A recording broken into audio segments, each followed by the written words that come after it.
Hey everybody, the show is back. Thanks for bearing with me through this winter break, but I'm looking forward to this another year of talking with new and familiar riders and sharing their stories of life on two wheels. Um, and I recently got a resupply of delicious loose leaf teas from Rosov's Coffee and Tea, so I'm ready to be productive again as long as I keep honey in stock. But got another fantastic guest this week, and I'm excited to share her story. So, without further delay or procrastination on my part, I present you the Wheel Community Podcast, episode 46. Enjoy.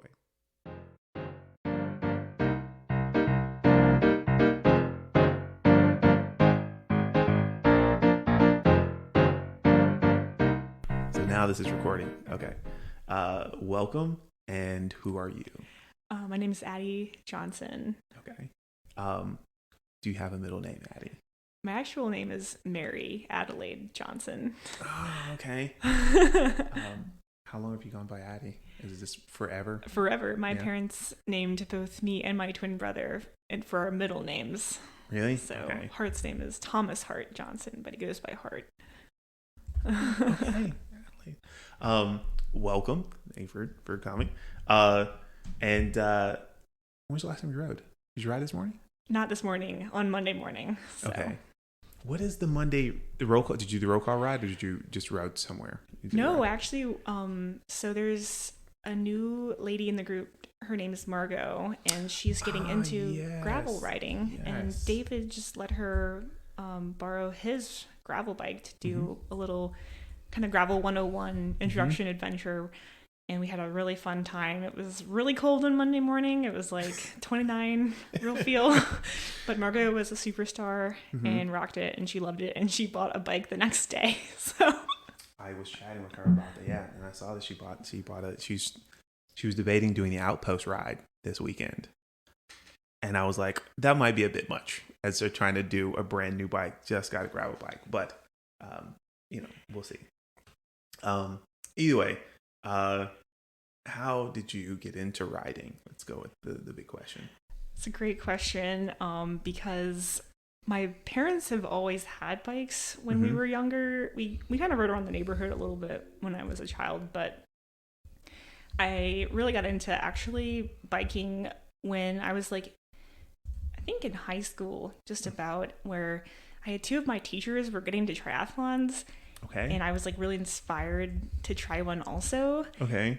And I was like, hey, Dad, I want to do a triathlon. And he was like, okay, what kind of bike are you going to use? And I was like, can I borrow your bike? My dad was like, sure, of course. And I was only 16 or 17 at the time. I didn't know that a beach cruiser is not the right bike to bring on a triathlon. But I did it though. So really? 3 speeds and super wide tires. Didn't know what air pressure was. I completed it though. I probably went 10 miles an hour, but it totally got me hooked though. And then a friend of mine, a family friend named Larry, he was like, Addie, you should get a real bike for these triathlons, since I'd done a couple of them on the beach cruiser again. Okay. Just because I was like, that's all I had, Yeah. And it was just funny. And so he was so sweet to help me look for a bike, and he actually helped me find one on eBay for a really good deal. Nice. My Scott CR1, and he helped me build it up, and it was just really, really sweet. And so I started to ride that bike a little bit, but it had the clip-in shoes, and I kept falling over in them. So I actually kind of stopped riding the bike for a little bit because I was just kind of scared of it. And I, when I got into college, I was like, I want to have a bike to get around the city and stuff like that. And so I went to Balance Bike, and I bought a single speed, not knowing what a single speed was, but I thought it looked really cool. Yeah. In the window. And so I just got into kind of biking on that for a while. Wait. So beach cruiser triathlons, high school. Okay. With the first triathlon, did you prepare at all? Did you do any kind of let me run some and swim some beforehand to get ready for this? Or just I'm just going to show up and just was there any prep work? A little bit of running, swimming. Okay. I didn't know how to swim, so I just doggy paddled the entire time. So I didn't do very well, but it was super fun though. Okay. So that's your first one. You finished. Yeah. Congratulations. Exactly. On a beach cruiser. Again, whatever break you got. And you do another one. And so the first one was fun enough that you decided to do a second triathlon in high school. Was there any kind of prep for that? Like, did you try to do more than doggy paddle beforehand? I still doggy paddled the next one also. Okay. I mean, I actually got my first swimming lesson like for freestyle probably in 2018. So that was like 3 years after that first triathlon. So okay. I didn't know how to swim for like 3 years basically, and kind of just like made it up. Just kind of just did my thing, you know. Just curious, these teachers, the teachers who were doing triathlons, so you had a couple teachers that were doing triathlons. Mm-hmm. Were they younger, older? Did you not they notice? They were kind of all ages, which I think was really cool. Like, okay. Two of them were probably in their, early to mid 40s. One was like probably 50. They're all just like super strong women that I was like really inspired by, and I was like, that's like so cool that like we have this sport. And growing up, I never really like fit the mold of like a team sport. I just tried playing soccer. I'm really bad at aiming, and I'm not very good, and I just have no hand-eye coordination or foot-eye coordination. Mm-hmm. Basketball, same thing. I think we won one game in basketball. My friend won the game on a granny shot. So, I just was never good at like team sports. But then like sports like running, biking, and swimming, where you just like kind of can just go set a point and just go, I feel like are better for me without having the like, catching the ball and throwing it to a teammate and stuff like that.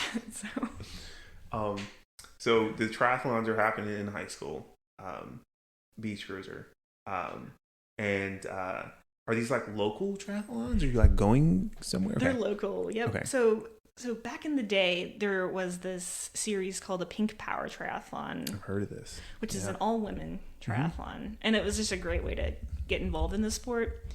And then there were two other ones that were in Richmond directly. And the beauty of these like sprint triathlons was that they're like pool swims.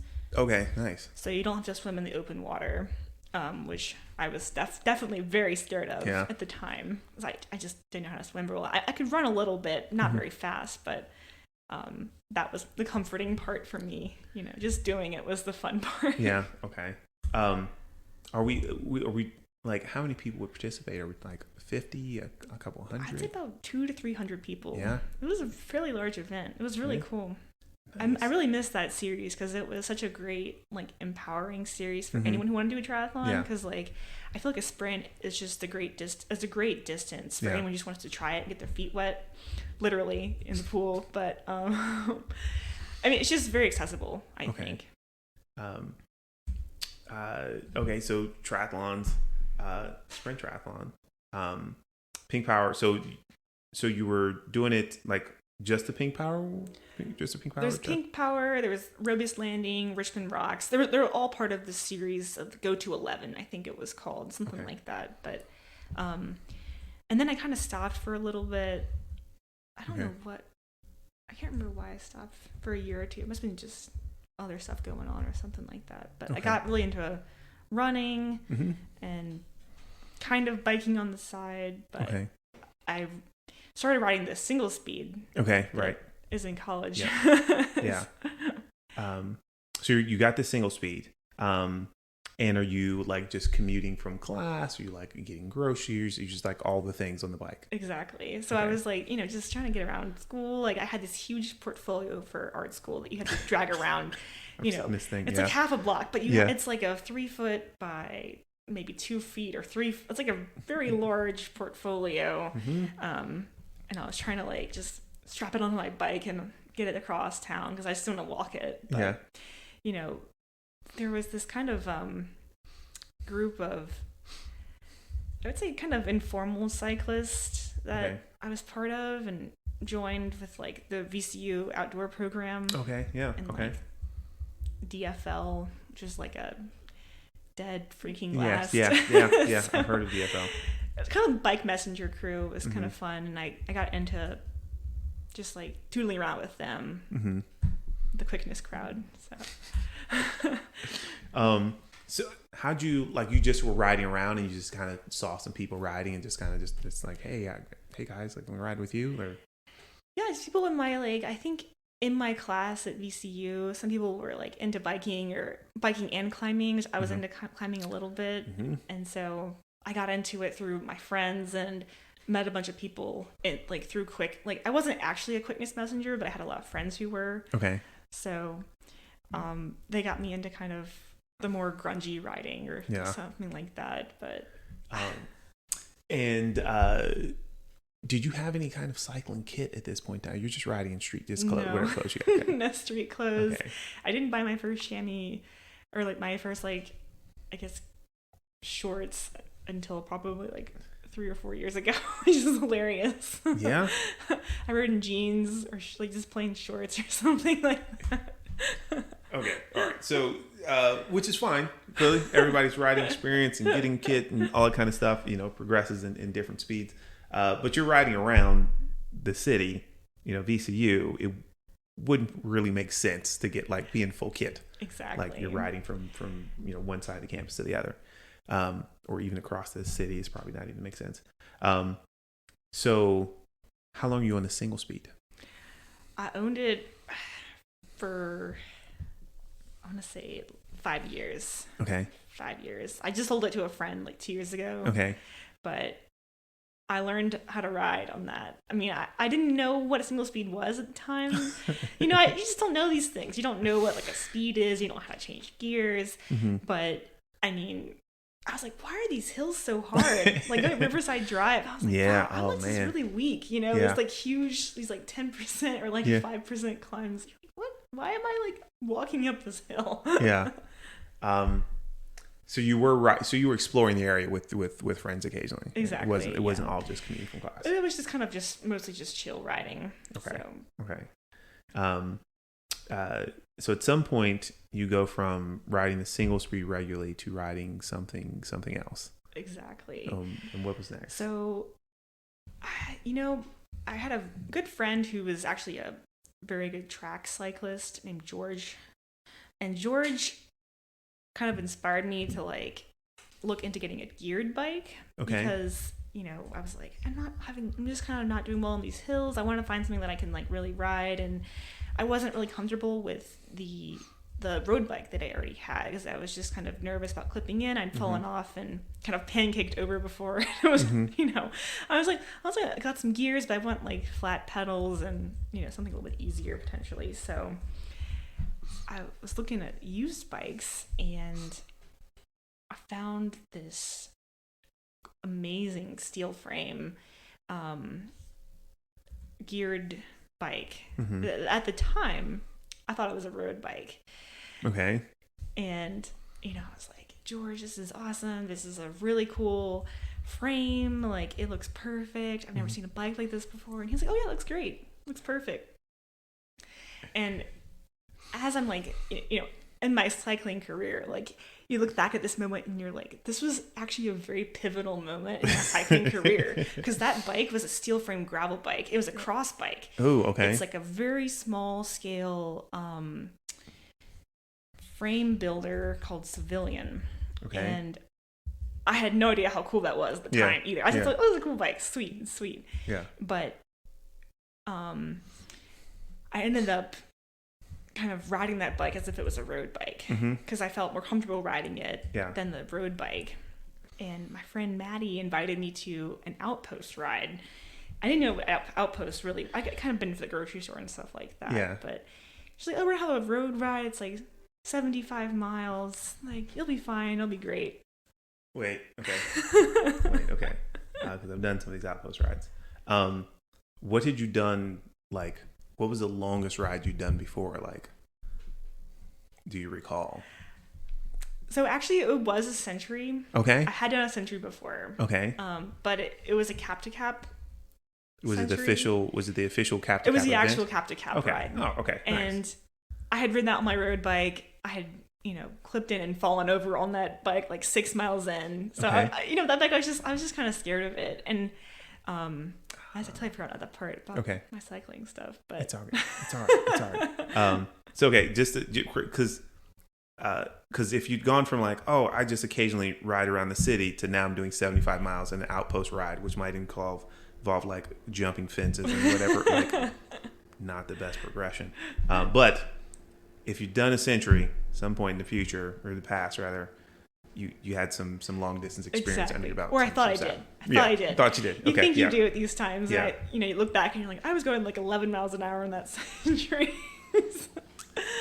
But yes, you're totally right. I had forgotten that. And we did like a little bit of training for that century ride, but not much. I mean, before that, I'd ridden 40 miles before. So, I really hadn't done that much. And my friend and I, Morgan, she and I'd like to do like silly kind of training and kind of fun fitness goals. And we did like half marathon together, and we went, what's our next big goal? And it was like a century. So. Okay. All right. So there's some additional fitness going on. If you were able to do a half, like there's some additional fitness in there. Exactly. Okay. All right. Cool. Outpost ride, 75 miles. Yes. Do you recall? Either way. Okay. So you show up for this ride. What time of year was this? Was this February? I'm riding on flats, and I did not know how to dress for like really cold weather either. Okay. And it's actually an outpost road ride. Mm-hmm. And at the time, I didn't know what that meant, and like I didn't know how to clip in or anything like that, like to my new these new clips that I had. And basically, the TLDR is that I had a 1-by on the gravel bike. Everyone else had 2-bys, and they all just started racing off ahead of me. And I was like, I'm gonna get dropped like within the first like 5 minutes of this ride. Freezing cold. 75 miles in of like a huge headwind and very hilly route. Well, not super hilly route, but it felt hilly to me at that point. Where did y'all go? We went to like towards Ashland, but it was like up to Doswell. It was like a lollipop. Okay. Yeah. There's some hills out there. There are some hills there. Okay. Yeah. I was such a baby cyclist that my feet were getting so cold. Yeah. That I actually I had an extra pair of socks, and I put my extra pair of socks over my shoes. Anything that sounds ridiculous, but in the case of like, do I want frostbite on my toes? I guess not. I'm putting socks over my shoes. Exactly. Okay, so you're pedaling along. How many people were on the ride? It was a fairly large ride. I'd say maybe 30 or 40 people potentially. Okay. It's funny. I think Mark North was there. I didn't know who Mark North was. I'm fairly sure he was there. I think he's attended all of them. Yeah. But it's just funny, like looking back at that ride and like seeing how like a green cyclist I was back then, and then looking back now that like we know Mark and like he's a good friend and like a big cycling inspiration for me. But it's just like funny. So you're doing this outpost ride, slightly physically prepared, but not quite as much on the bike experience. Exactly. And really not really that prepared for the bike either. Like really not that much fitness. Like, I mean, I did the century, but I didn't do it very well. We were like the last people to finish. Like we were the sag wagon. Like. So what happens? So hands are fine? Are your hands cold as well? It was freezing. Yeah. I was like miserable. Poor Maddie had to wait up for me every like 10 minutes. I was like just having a meltdown basically. I was like trying to stay calm, but I was like, we still have 45 minutes left, and my phone just died because it was so cold. I can't feel my hands. There's tons of wind, and I'm way over my head on this ride. Yeah. But you finished. Mm-hmm. I did finish. Miraculously. How'd you feel? Did you like, I should do this again? Or just like, I need to get more. Like, I was like, I have to lie down and eat a lot of like bread right now. Okay. I'm going to applaud you for sticking that out. Clearly that was dangerous to try to do. Super cold ride and your hands are like frostbitten. I had one occasion where I did one of my early cold rides, and it was also It was from the Laurel Park Shopping Center. I don't know if you know where that's at. Oh yeah. And we head up to Ashland. The device would let me know I just got a package. They're all going to bing. And I didn't quite have all the right cold weather gear. Like I was just, this is probably my second year riding. So I go and show up for this ride, and I stay in the car because it's like 30 something degrees. And I stay in the car until right before we're all going to roll out. And so I think I had like summer gloves or something like that. So I just didn't know. I was like, my thought was like, oh, once I start moving, my hands are going to get warmer and I'll be fine. Like, and so I stay in the car with the heat on right up until everyone pulls out of the parking lot. And then I get on the car, jump on the bike. Get out of the car, jump on the bike, start riding. And I've got winter clothes on, but I don't have booties on or anything over my feet other than my shoes. And I have like summer gloves. And so I do this ride, and maybe like 4 miles in, like I can feel my reaction time of my hands is just it's slower. And so I start thinking like, am I going to get like nerve damage? Oh my gosh. And I think I probably rode for like another 1.5 miles. And then I was like, guys, I got to go. And I went back. And so I applaud you for making it and not having any damage. Yeah. You know that. That's the most important thing too. If you can keep your hands and your feet warm, like you're pretty good, I feel like. you can make it. Yeah. I was not willing to go that far. I was like, yeah, it's not worth it. Yeah, no, it's not if you have like summer gloves. But because of those extreme, doing those big things in the extreme weather, your limits. Like I can survive that despite it being super uncomfortable. But let me try not to go that hard again. So you do this outpost ride. Like, do you think like I should do other like colossal big rides regularly? Like what happened next? I was like, that was like really hard. I feel like I was like the last person to finish this ride. I was like kind of like not like demoralized, but I was like, dang, that was like really hard. But I felt like this desire to like get better, and I was like, wow, there's a lot of people out there who like really ride really hard, and they do a great job, and they get faster. And then my friend Fabian invited me to do this ride called a Patani ride. Okay. And he was like, oh, it's like 35 or like 45 miles. It'll be like chill. And it's like in Charlottesville. I was like, sure, yeah, I'll do that. Like, that sounds good.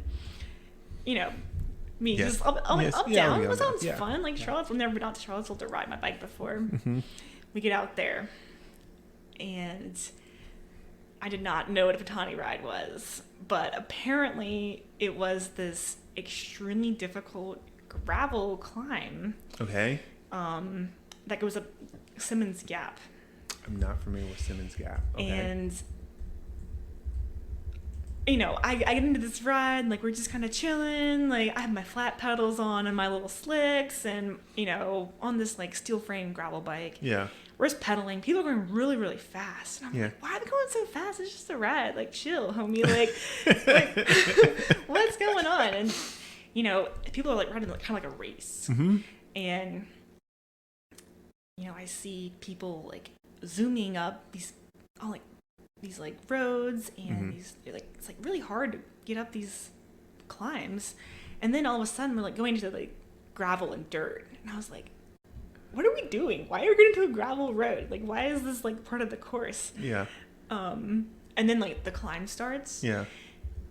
And knowing now how difficult Simmons Gap is, like it's a rated 2 or 3 climb, and having nothing clipped in slicks and probably running like a 70 psi on like the gravel. Yeah. I was miserable. Like, it was so bad. It was so funny. Like, just like walking up part of the climb and like. So you did this with like your friend encouraged you to do this ride. Yeah. How much did your friend tell you about? Like, apparently did not tell you enough about this ride, or he didn't know about it either, though. Okay. He thought it was going to be flat. So back then I didn't know what elevation maps were. Like, you don't really have hills in Richmond like that, so I didn't know how to like read like a Bible GPS file or a Strava file or something like that. See, and now I've been like, 5,000 feet in 30 miles. Oh yeah, I probably should have like some fitness for that. So we ended up like stopping halfway because I could not continue. We were like halfway up a switchback, and I was like about to cry because I was like what are we doing? Like, I don't understand. Like, it just, this didn't make any sense to me. And, like, you see Grant Fanning, like, zooming down the backside. And you're like, how did you get up that so fast? Like, what? So, when was this? This is February 2020. Okay. Oh, wow. Pre-pandemic. Okay. So after that, I kind of got just like, I was like, man, this cycling thing is hard. Like, I don't know what I'm doing, Yeah. So you turn back. You actually don't complete this thing. But that was just a ride. It wasn't like a registered event, was it? It wasn't like a registered event. But I think it's like actually part of a gravel endurance series. Okay. Like Rockstar 250. I think you're doing that. So actually Patani is part of that series. Oh, great. And I think it's an open ride. I didn't sign up for anything, but it could have changed since then. But okay. They do put on really good events though. Okay. I will have to look at that if that's part of the climb I have to do. I don't know how to do that. So then February 2020, you do this ride, and then like what happens next? Because clearly the world shut down March 2020. The world shut down basically. So where were you at with the biking at that point? I was still really interested in biking, and I think as a lot of other people did, like biking became the only thing you could do in a lot of ways. Right. Yeah. And so when the pandemic happened, I ended up moving back home with my parents in Goochland. Mm-hmm. And out in Goochland, I really never felt comfortable riding my bike around because I'd always felt kind of scared of that area. Mm-hmm. But with all the roads being so quiet, I started to actually take my bike out more and do more riding out in that direction.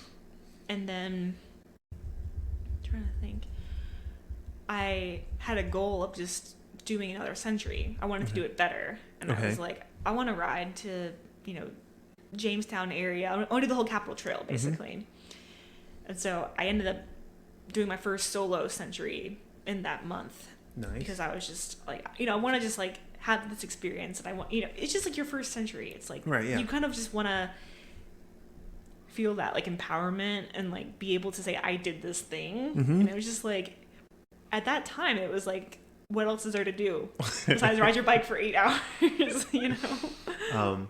Did you start from like Shiplock or would you? I drove my bike to like the start of like if you know where Grove and Three Chopped is. Yes, Grove and Three Chopped. Yep. Yeah. Mm-hmm. So then I biked all the way down to Chickahominy. I didn't go back to because it was already gonna be like 53 miles at that point. So I was like 53 back. It would be right. Yeah, it's a century. Right? It's exactly. not. It's not a matter of doing I was the whole like, trail. I don't know if I can do an extra like 10 miles.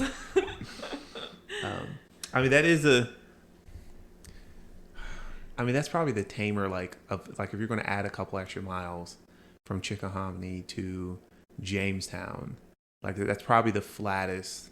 That's probably some of the flattest section you could add to it. It is flat.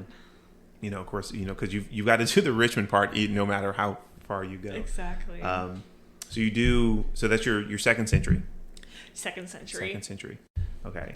And you like also it's great. Does it feel better? Like it did feel a lot better. It was also very goofy, just in normal fashion. I brought my huge messenger backpack with me. Okay. And all I had was like a bunch of saltines and some trail mix as my snack. Are you in cycling kit and helmet? You're in a helmet. I'm trying to think if I had cycling kit. I think I had bought one pair of bibs. Okay. But I don't think I had a jersey. I didn't have a jersey. That's right, because I was using the backpack.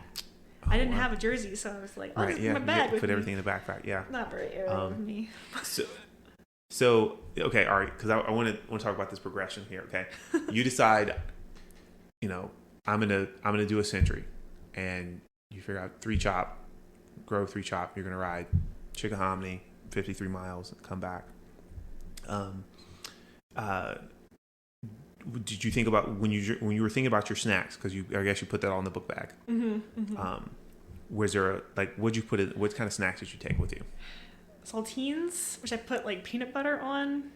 Okay. Like saltines and peanut butter. Again, this is very right. Yeah, goofy. I had no idea what I was doing. Making it work with what you can. Bunch of saltines, some trail mix, some like dried fruit, and the peanut butter sandwich. That was what I Those brought. those are healthy-ish options, right? So I'll give you that. Okay. It was like kind of impromptu and me deciding to do this on that date specifically. So I was just like, I'll just use what we have in the house, and like nothing's open, so I was like, I don't deal with like having to go into the store or anything like that. So I was like, I'm just gonna deal with it. What would you normally eat on a ride? Like did you not eat at all on rides? Were you not doing? I didn't eat a whole bunch on rides, but my friend Maddie definitely was like, you gotta eat. Like you gotta make sure that you're getting, a certain number of calories per ride.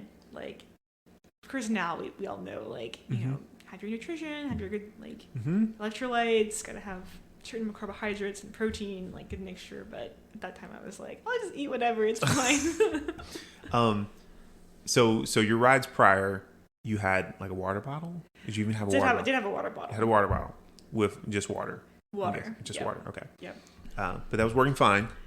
No bonking, right? Exactly. You hadn't bonked. Okay. No bonking. It was awesome. That's great. So your snacks worked. If you did the 100 miles and you didn't bonk, like they did the job. Did you have electrolytes on this Century? I did not. Okay, so just straight water. Okay. I didn't know what I was doing. But, it's like, it just shows you like, it is possible, I guess. Like, not an ideal like world, but I guess it is possible.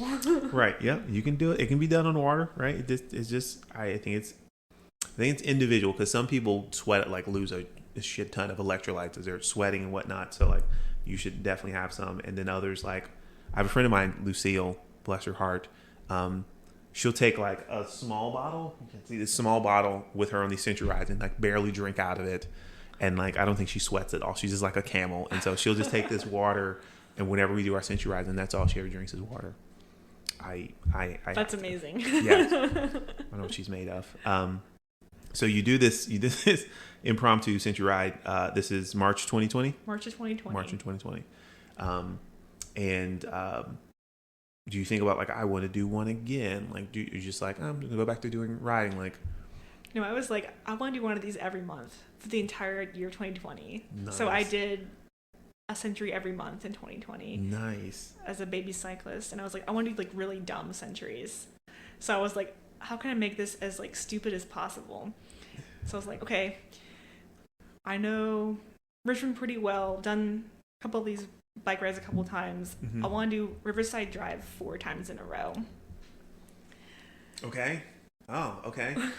Seems uncomfortable. So I ended up, you have to kind of add a little like old gun to it to make the full like 25 miles. But I did it 4 times in a row, all clockwise.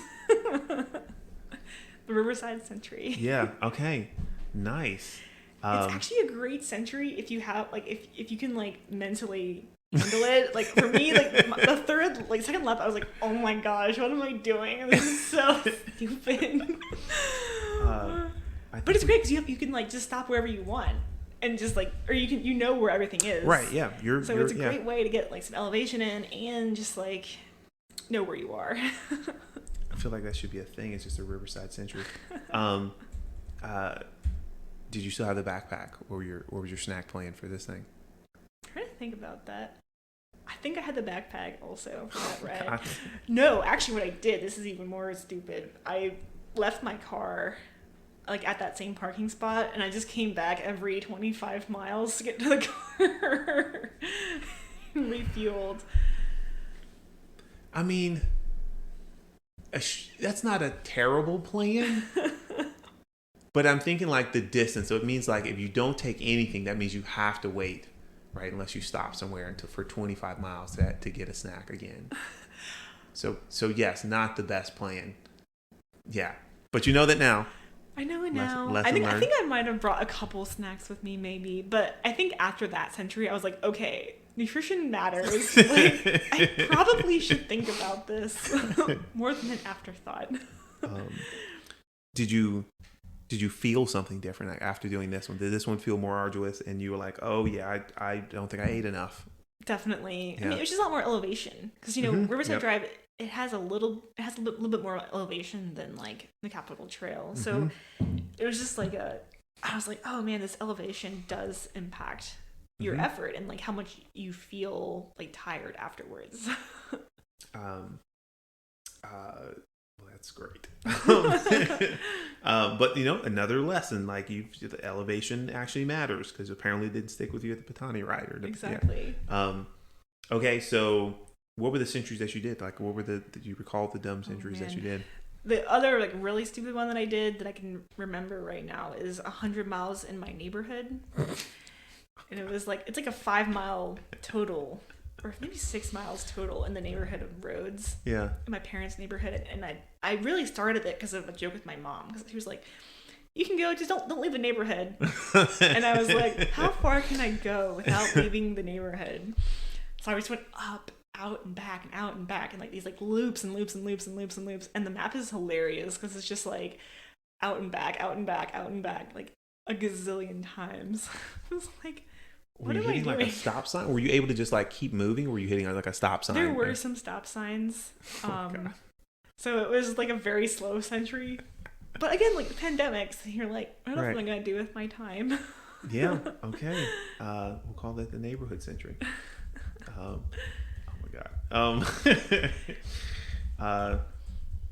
You know what? That's not completely ridiculous. It's not completely ridiculous. And I'll say that because when I started riding and before I met groups riding, I ended up connecting with a meetup group that was called Rides for Regular People. And it was just like, super casual rides. And I only rode with them once. But we went out to, like, suppose they had this route and it was in Rockville. So it's way out in Rockville. So I was still living in Churchill. So I drove out to Rockville, met these people, and we did this 20-mile loop. And they were like, oh, like there's a way you can do a 10-mile loop right here. And it's, where Pouncey Track is? Mm-hmm. There's a baseball field on Pouncey Track, right? So we passed that. Did we pass it twice? Either way, there was like a 10-mile loop that would take you past that. And so I was like, and this was my first year of riding. It's probably a couple months to me ride. And I had this idea of like, oh, I could park at that parking at the baseball field and just do a century this 10-mile loop. That's awesome. And just like I could get snacks from my car. That's awesome. And so now that I have the ability to do such, I still feel like I should do that. Oh, you should just totally because I had that idea. You should totally do that. That's an awesome idea. But I'm like, it's a loop, right? I've yet to do a loop, like a really long loop. So that would be an awesome map, though. Just, Trey, did you get lost? One of my other ideas was to do Bryan Park. The Bryan Park training race is a century, but I haven't done that one yet. That one might be just like, it might be just too much mental game, I feel like. That's going to be plus 100 laps, because that's like 0.8 of a mile or something like that. It might be just too much. I don't know. I haven't like made any plans to do that one, but that was one of my ideas. Do it. On a day with good weather, so like at least there's not a question of like this sucks and the weather's bad. Exactly. That would be hilarious. I'm all about the loops though. Cool. That would be hilarious. And that one you could do. What if you did a longer lap? Instead of just the Bryan Park loop, you come out a little further. Oh, and yeah. You could have your car at the lot. Yep. And when you needed to, at the gravel lot, and you could return to the gravel lot. That's a good idea. That's a good idea. Then it makes it like a 1.5 mile or 2-mile loop. That's probably the smarter and then idea. you're only looking at like 55 or 60 laps. Either way, I'm sure you could get people to join you not that you need people to join you, but same. Okay, so you have some ridiculous centuries that you're doing. Including your neighborhood century, the Riverside century. Mm-hmm. And then this is 2020. Were you riding with groups before this? Like, had you joined like the roll call? Like, were you doing group riding before this? I had not ridden with any groups before. Okay. But I think it was like I want to say June, maybe. June? Okay. When I was biking down the road and I was like in the fan probably the fan or like near VCU or something like that. Mm-hmm. And I saw this guy like biking really, really fast. And I was like, damn, I want to like catch that. I want to like go as fast as he's going or whatever. And so like we try to start racing a little bit. Yeah. He does like pull ahead of me, but then there's like a stoplight or whatever. Yeah. And I was like, we kind of like had like a small chat or whatever. Mm-hmm. And he's like, I'll find you on flyby. And it ended up being Thorpe. Thorpe. So Chris Thorpe and I started to like ride a little bit. Mm-hmm. And then he introduced me to roll call. Mm-hmm. And I started riding a little bit with roll call. I did my first ever coffee grinder with them. Again, like, did not realize that a coffee grinder includes single track. So it was definitely like quite a learning curve to like ride with a group, since I'd never ridden with a group before. Okay. I will ask you what seemed surprising, what seemed different about riding with a group? What did you notice? Like, because that's, one, that's super early. Like it's super early. Like what when you started riding with, like, what seemed different about riding with a group other than that there were people there? Kind of thing? Well, it was super fun was the first thing. Okay. And, like a huge range of ages and interests. And I was like just really impressed by the group and like, their knowledge and just how much they knew about cycling. And I was like, wow, this is a great place to like learn about bikes. And but like in terms of like actually like really, really surprising things, like on the bike, it was like pace lines. That was what I had no idea what it was. And my first ever long ride with roll call, which was like a 75-mile loop out to Mannequin. It was like pouring down rain. It's called the biscuit ride, and I'll never forget. But like, you're in a pace line for parts of it, and I was just like, I couldn't figure out like how they're all going so fast, because I was kind of a bit farther behind. I just didn't get anyone's way. Yeah. Then they're all like taking off in front of me, and I was like, how are they going so fast? And I remember, I think Johnny was like trying to get me to like get a little bit closer, to like ride like behind the wheel. So I learned very quickly like getting behind the wheel will like increase your aerodynamics. Yeah. What about you? For what was like your biggest surprise when? Man, riding with groups. Yeah, like I think it was. I mean, certainly I found it to be more enjoyable as I met more people. Like it was like, oh, this is actually makes the suffering easier, kind of thing. I knew about pace lines. From Mario Kart, of any places. Oh, that's hilarious. I knew about drafting from Mario Kart. Years of Mario Kart. But then, what did I think that was like the most surprising? I think it was just like how much easier. Like I knew about it, but like experiencing it for like 30, 40 miles. Like that was the thing of like how much easier it made the rides. Like, and so I would notice at the end of the day, like after the ride, I would notice like, oh, I'd done that same route or that same distance, and I was more wiped out solo because I'd done a bunch of solo. But like, oh, it actually does bend. Like it's not just you go fast, like you use less energy as well. Exactly. And that stuck out a lot from riding with groups outside of just meeting all the awesome people that I got to meet.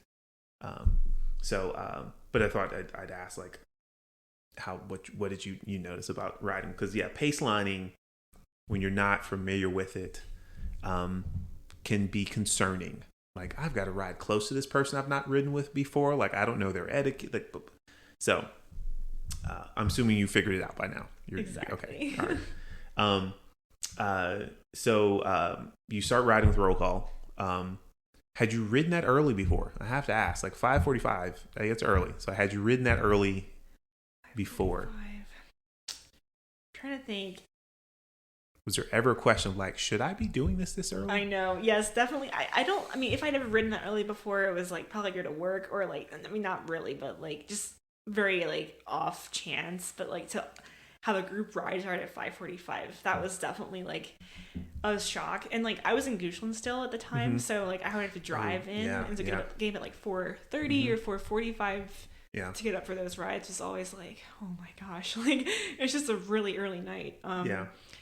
But it's cool how early it is though, because you finish pretty early and you get a great workout in, and like by 7:30 you're like, wow, I just finished, and now I'm like able to have my whole day to myself, you know. That I will say, having done some of the roll call rides and a few like doing I'm going to call that a long ride, 30-40 miles before work starts, before 8 a.m. does feel different as opposed to like doing that in the afternoon or something like that. I've done this workout already. So you're riding with roll call in kit at this point. I was like, wow, everyone has like Rafa here. So I think I had bought like just some off-brand stuff or just like free stuff, like my friends like giving me stuff. And I was like, I need to get some actual like jerseys and kit because it's just I need to like if I'm gonna take this seriously, I'm gonna take my clothing and my fitness and my nutrition seriously. Okay. So you get some kit.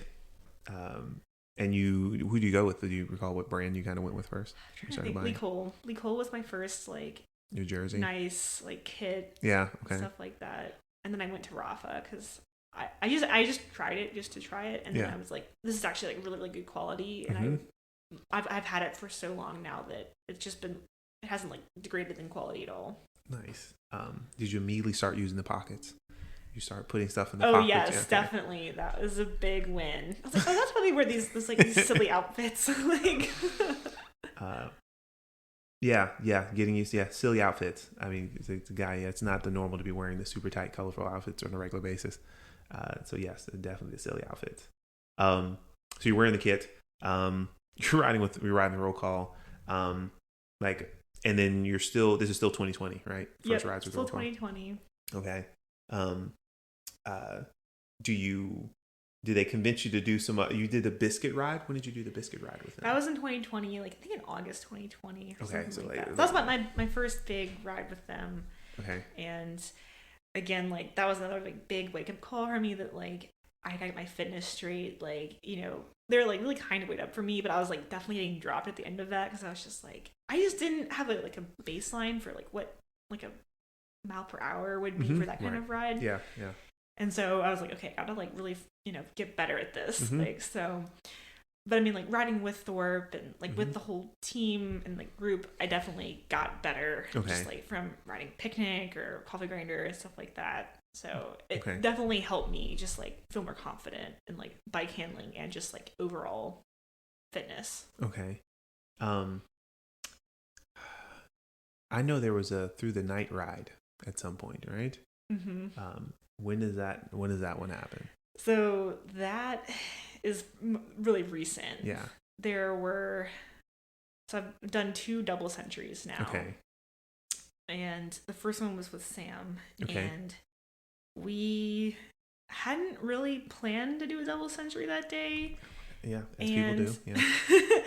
But it had started out just being like, we got up pretty like late, I would say, but we're gonna go see his dad in Charles City and go ride with him for a little bit. So we biked to Charles City, and we're about maybe 70 miles in or something like that, and we're having coffee at Spoken Art, and we're about to bike back, and it was just like a really nice day. It was like December of like 2021, and it was like unseasonably warm. It's like we're in t-shirts. It was just like super nice. Yeah. And I remember like as we're like kind of like going towards, I think it's like Dory Park, I think. I was like, maybe we can hit 150 today. Yeah. So I'd done 150 before. Okay. And I was like, maybe we can try for 150. Yeah. Because I always had in the back of my mind to do a double century. Yeah.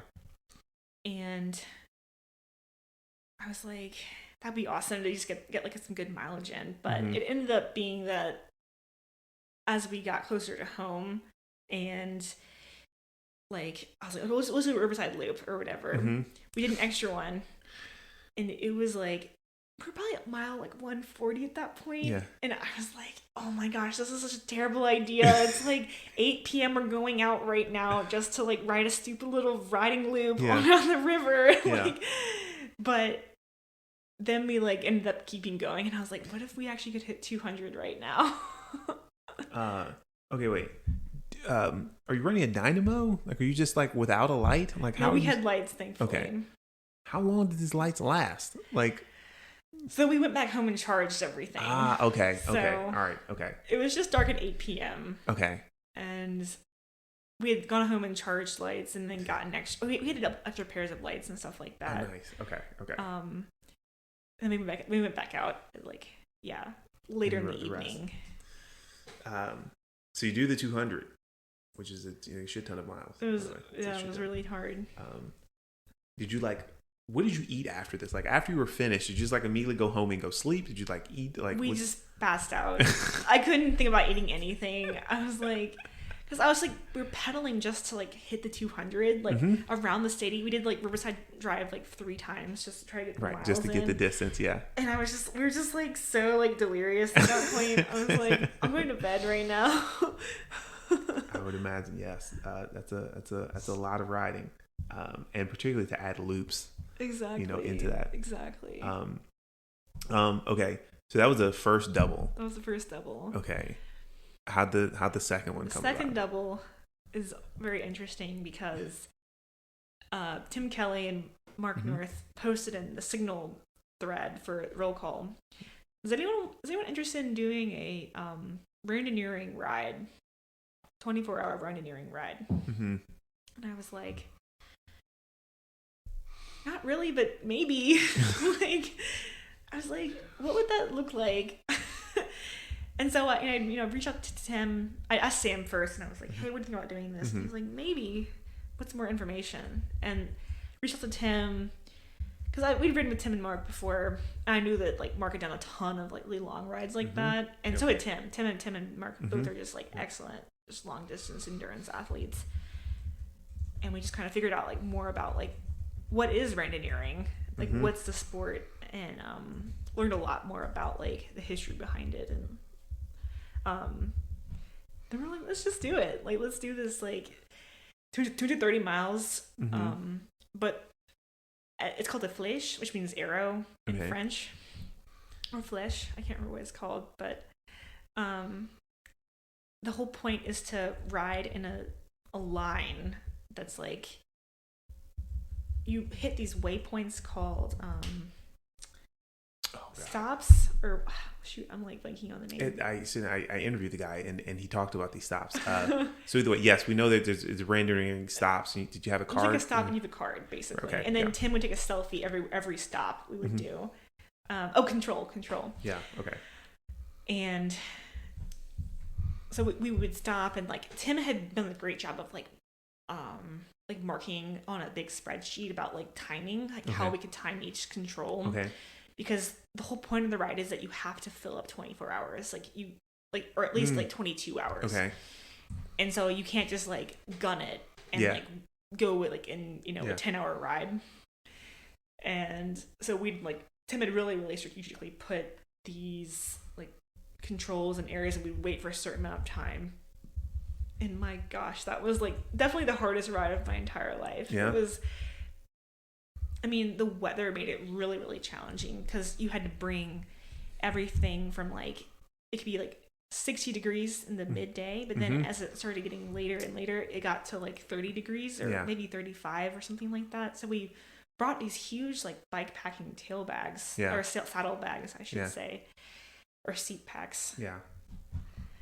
It was just like, I mean, the amount of like having to change clothes, and then as we're like charging lights, and like, it's just this whole like orchestra of like things to like bring, and like nutrition to bring, and then like stops, and it was like a lot of just like mentally having to like understand where all your things were in your bag, and then like just keep riding.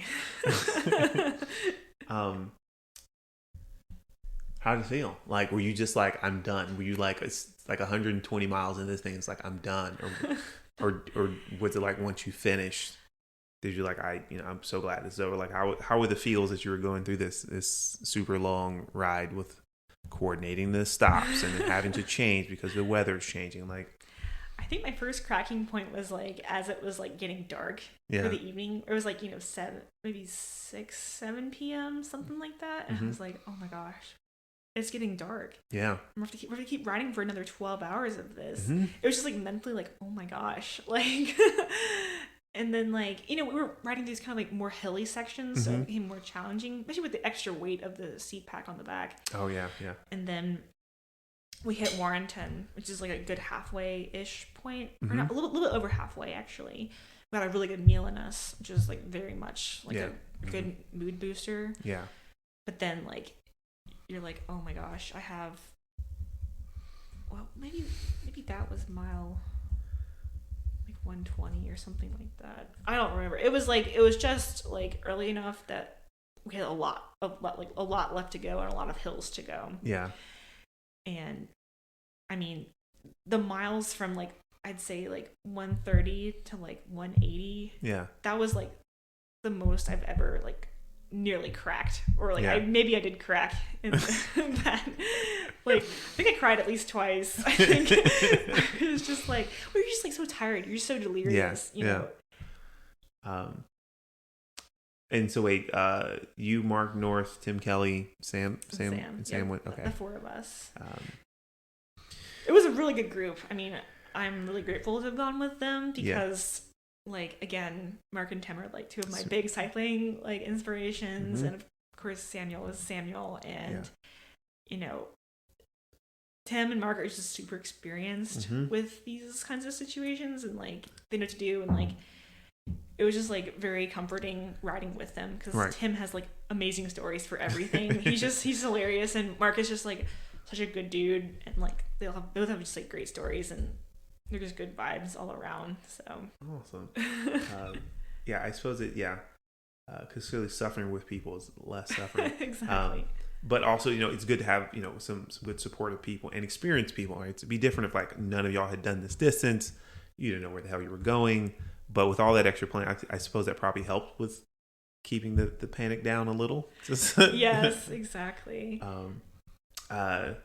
Now, do you think you would try to do one of the big randonneuring events, the big the Paris-Brest, right? That the Paris-Brest or the qualifying ones is like a 300, 400K, you know, kind of things.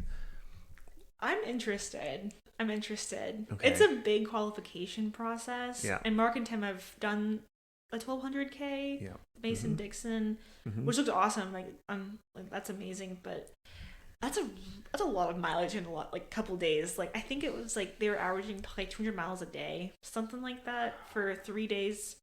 No, if it's 1200K, it's 200 miles. So yeah, three days of 200 miles each, pretty much.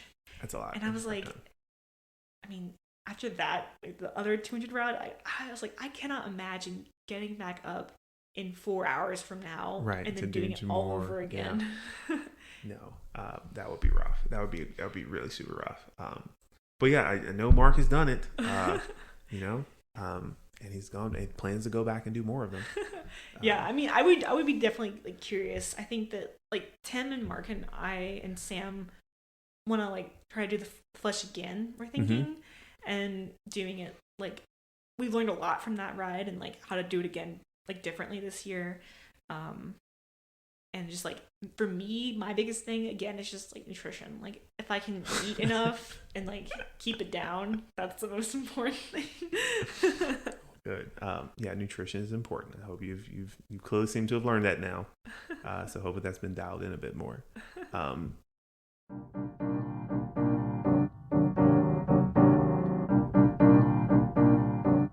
So we took a break, but we're back. And nutrition, Warrenton, and this is your randonneuring ride. Do you think you say you would do another? Right? I think I would do another one. Okay. I think I know a lot more now. Okay. And I think I would use more electrolytes. Like, were there any electrolytes the first time? A little bit, but I think I underestimate the power of like tailwind and scratch and stuff like that, and that's a really like great way to get down calories without like eating stuff. So I think I would do that. Also, coffee. That's one thing I should have done earlier. Yeah. Okay. So you've done all this riding. What's your electrolyte and snack plan? Like, what are you doing now? Like, what are you taking with you? Like now when you ride, so drink it depends on like the length of distance, but so you're gonna do the roll call ride in the morning, 30, 40 miles. Or you're going to do like 75 plus miles. Gotcha. Like those are the comparatives. For a roll call ride in the morning, if it's like picnic or something more intense, I probably would bring a bottle of Tailwind. Okay. And that's probably it. If it's like 70 miles, I would bring probably 2 bottles of Tailwind and then 2 to 3 like 200 to 300 calorie foods probably. Okay. Your food, are you just like, are you still doing like the crackers with peanut butter? Oh, like, no. I'm doing like more like I do bars and like stuff that like stroop waffles, or there's another like really fun biking snack that Ted King, the gravel rider, has made that Sam got me onto is maple syrup packets. Okay, just wait. Like on something or just the syrup? Just like there's like imagine like a little straw of maple syrup. Yeah. And you tear it off and you just take it in on the ride. Just straight maple syrup. Straight maple syrup, and it's really fun. I mean, I suppose that's not too far away from the the gel packets.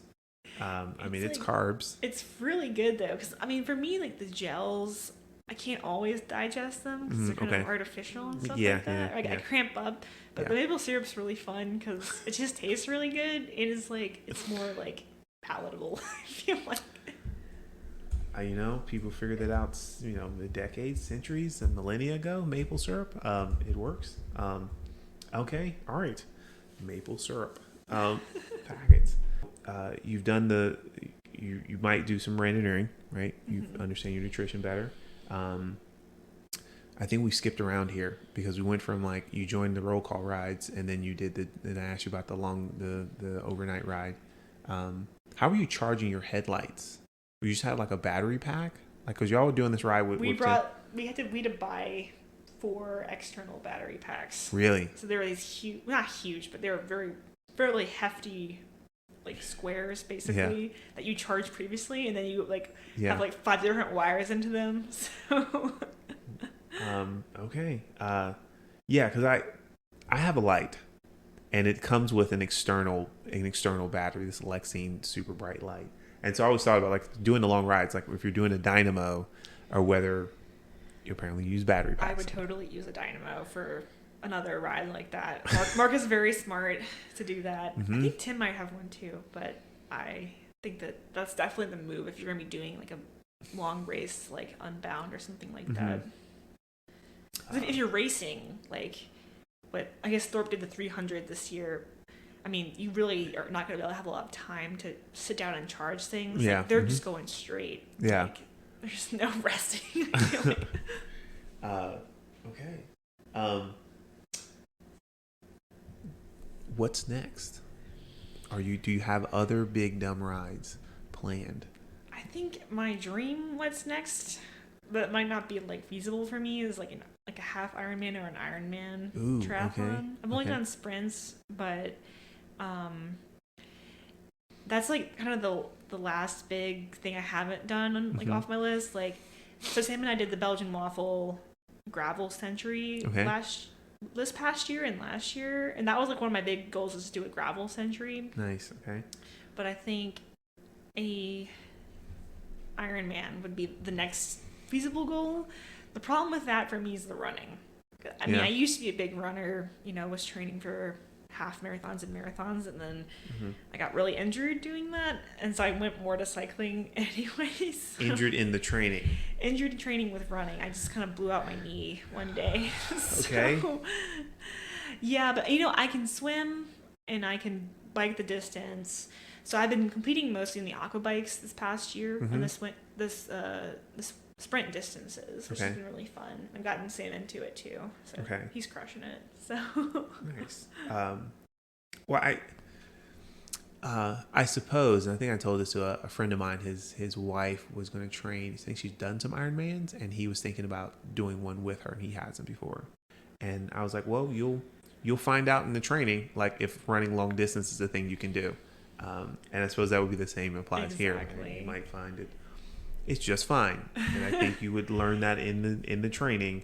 Like, nope, doing the super long distances as running might tough. It's really tough because like Sam and I probably walk between 15 and 25 miles a week. We do a lot of like cross training walking. Nice. Okay. But it's really more of like the running is just so much more intense on your body. I feel like it's just like I can walk for whatever, but then when it comes to like the pounding, that specific amount of like I don't know, pounding on your joints, it's tough. I'm sure people have talked about that as previous runners. But because you have an inclination to do, like, I give it a whirl, right? Add it to the thing. I have learned that like most people doing an Ironman, like it's like a a full year commitment. Like life is different now because you're training for an Ironman and getting prepared for this thing because you're structured workouts quite often. Excuse me. But yeah, give it a whirl. See how it goes. I don't know. We'll see. I mean, I feel like, I don't know. I probably wouldn't do like the 2-a-day kind of training. Like, I have friends who have done Ironmans where they've done like, you know, that super intense periodized training, but I feel like I would just want to have like a little bit of like a life. I feel like, so maybe I wouldn't do like the full like double workout day. I'd probably just do like a one or maybe two sometimes. Mm-hmm. But have you done structured cycling workouts or anything like that? Or not really. Yeah. Yeah, I don't have a power meter, so yeah, I just have never really.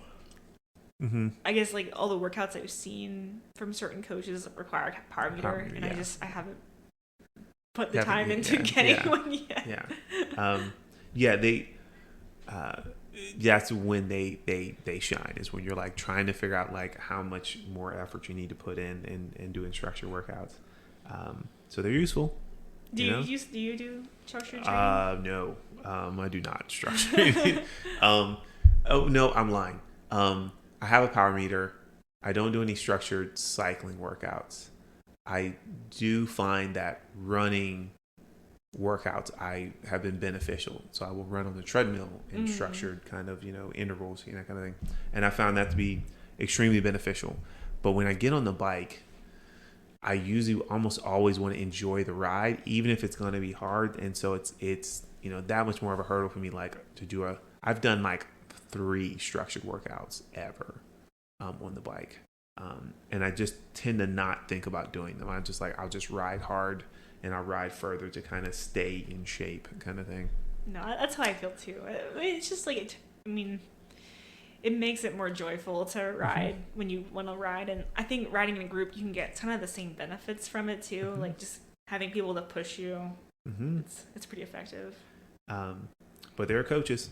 That's the other thing I was going to mention. Like you might find that like a coach kind of helps move you along with those, particularly the Ironman goal. Like I think you're on the path to doing stupid, big, dumb rides and, with the normal levels of riding. But, Ironman thing seems like it might need to be some structure. For sure. No, you're totally right. I think if I were to do that, like really intensely, I would probably consider a coach. Yeah.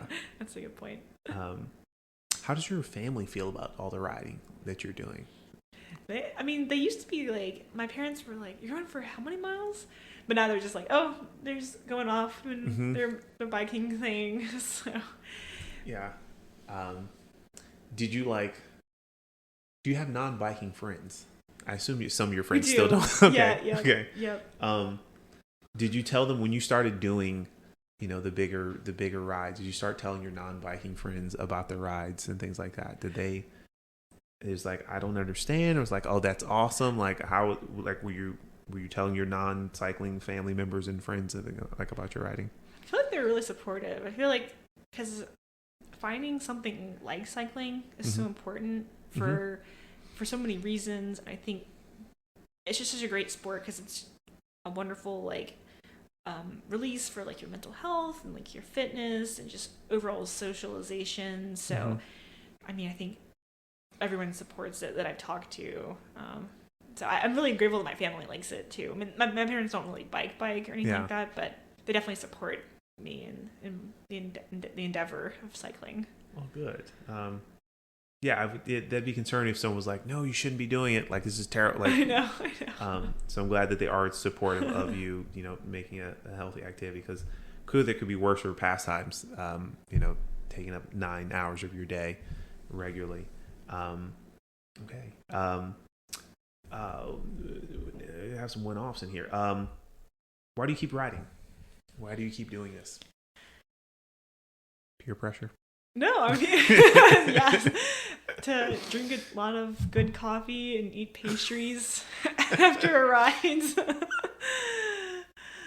I think cycling has just brought such a wonderful like dimension to my life in terms of like the people that I've met through biking and just like the overall feeling and just how much it's helped me in terms of like just feeling good mentally and stuff like that. So I just feel like it's created an amazing community that I didn't know existed like 3 or 4 years ago. Okay, nice. Yeah, it's I don't think anybody expects, you know, the number of people that they're going to meet riding and having that you know, the same passion for the sport. So I'm glad you're able to find community in the sport. Do you recall your first flat? Or at least one of your early Not my first flat, but my first mechanical. Okay. Or like my first like really memorable mechanical. I was biking down Main Street and I was on my single speed. This is probably when I was like still in college.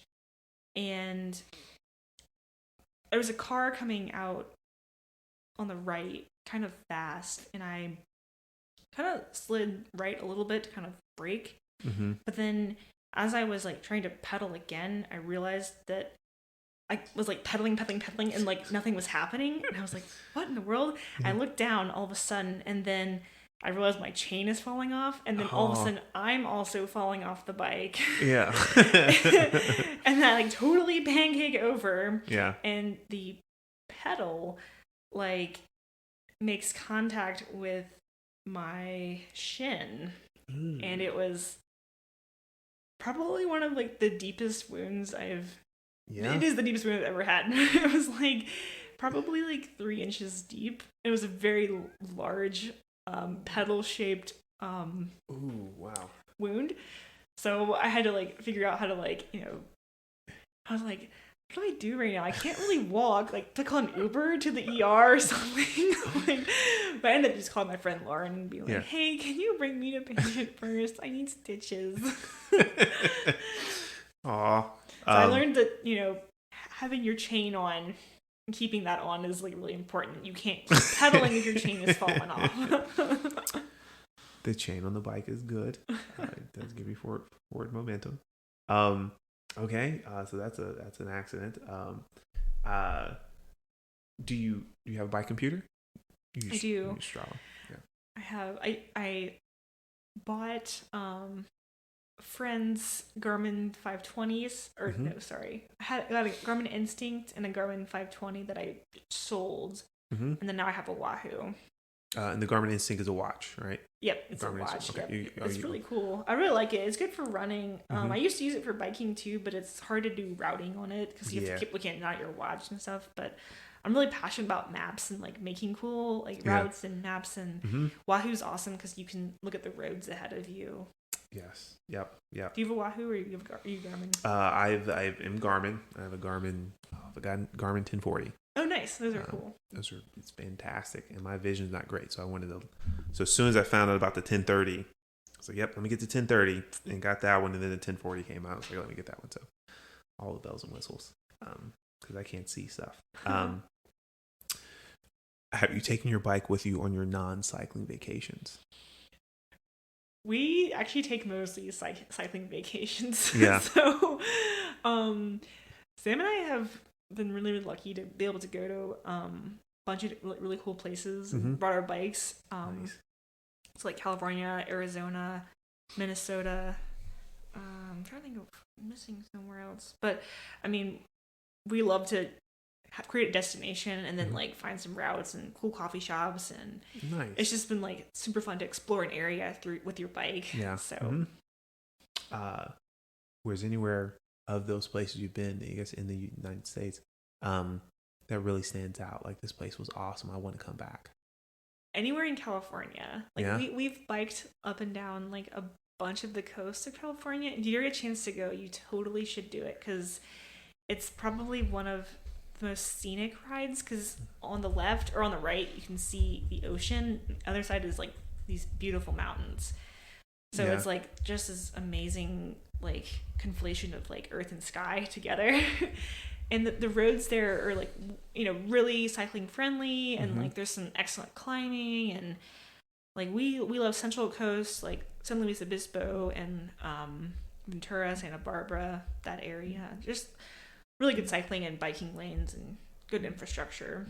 And if you, and I know you like to do, you're trying to get into bike packing. Yep. That's a great, doing the whole coast. I've heard that's a great bike packing adventure. So Bikepacking the whole coast. I can put that on the list of things that I can look into if I can get out of, get past camping, sleeping outside. As you took your bikes, right? We took our bikes. Okay. So our friend Fred, he gave us a recommendation of like what kind of bike suitcase to get, and we got them. And it's really cool because you don't have to like take your bike apart, and you can just take the wheels off, and then you kind of just like screw in your through axle or your quick release, and then you just pack it up. Right. And it's super quick and much easier to just like check on the plane rather than like having to make a huge box and take everything apart. Nice. Yeah. I've flown with my bike once, and it was a bit nerve-wracking. You went to like Washington, right? Yes, it's with the nice coasters. Yeah, so went to Washington, in the San Juan Islands with awesome. some friends, and it was a fantastic trip. It's fantastic, super memorable to go out there. But there was flying with the bike, because also we had a thing where you had to take your wheels off, and mine fit in. All I had to do is take my wheels off, so I didn't have to, and the wheels and the pedals. Didn't have to take the pedals off, and I did. So I was curious if you didn't take your bike or not, if you rented a bike or something like that. So awesome. Okay. Where else would you like to go? Our few like amazing trip that we'd love to take someday is like biking in Spain. Ooh, okay. And like going around Spain. Like there's a really cool route called, I think it's called, it might not be a biking route specifically, but Santiago de Compostela is like a very traditional like walking route in Spain.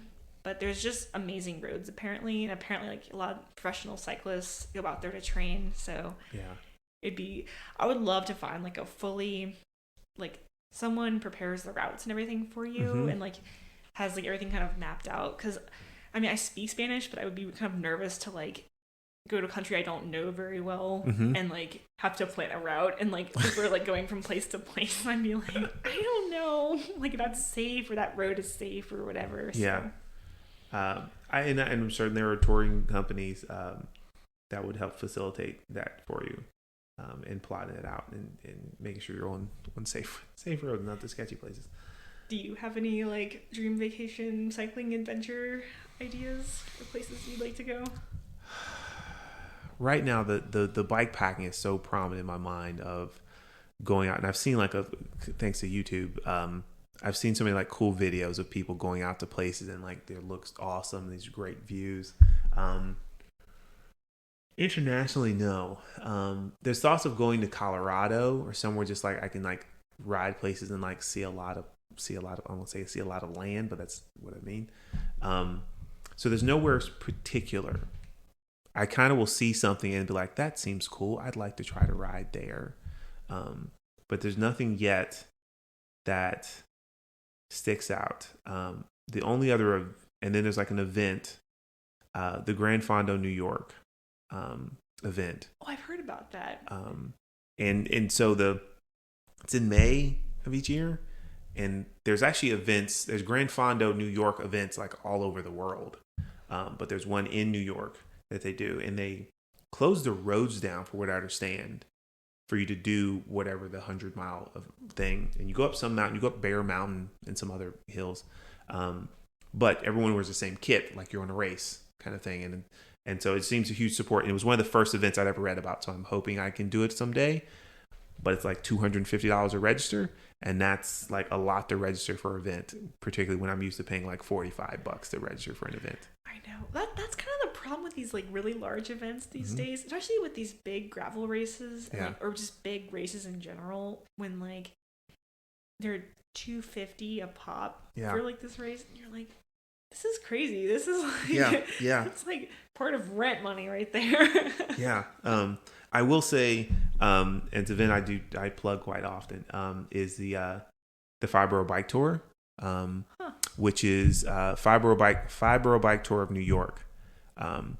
Clearly a ride you can handle. It's only like 40 miles. But they shut the roads down in New York for you to ride through 5 of the boroughs kind of thing. So in the case of like, let's go visit New York for like 3-4 days, and that's included, like then then that seems very cool because like just a ride around New York and to do the event because the roads are shut down, but there's like 30,000 people doing the event with you. So that was a very cool event. And so, if you ever find you'd like to go to New York, that's a very cool. It's a short ride, right? You'll be like, but it's very cool to ride through New York, like almost without stopping. Like the police are blocking the intersections. Awesome. You ride through, clearly roads that like through the city. You go through Central Park. Like part of the route definitely goes through Central Park. And yeah, you go through all 5 boroughs, and then you go to Staten Island, and then you take the ferry back to the start. And when you go back to the start, like life is restarted. Like cars are out there. You're like, oh, how do I get? So either like 5 borough back to work. It's so fun. I'll figure that out sometime. Your non-cycling vacations. Most vacations are cycling vacations. Yeah. It's fine. You have to understand that. What's something if we could do some time travel, and you could talk to Addie back in high school, right, about your cycling. Like what's something you'd want to go back and tell yourself at the beginning of like you getting into biking? Anything you'd want to just like share? Don't only eat saltines on a big Century ride.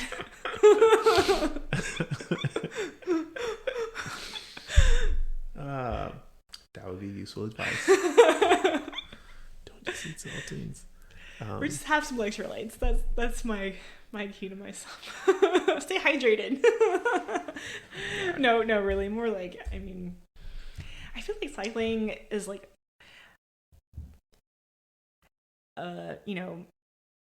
it's different for men and women, and there's differences in like body and stuff like that, and don't feel pressured to keep up with like really fast people. Like if you take your time and do your own thing, and you'll get faster on your own. Like don't feel like bummed that you can't keep up. That's what I would tell my previous self. Okay. Progression will happen. Okay. Exactly. Awesome. Well, Addie, I would say thank you for sharing your story and coming out, and of course riding the roll call and all the things. So I appreciate you coming out and sharing your time. Thank you so much, Trey, for having me. I appreciate this.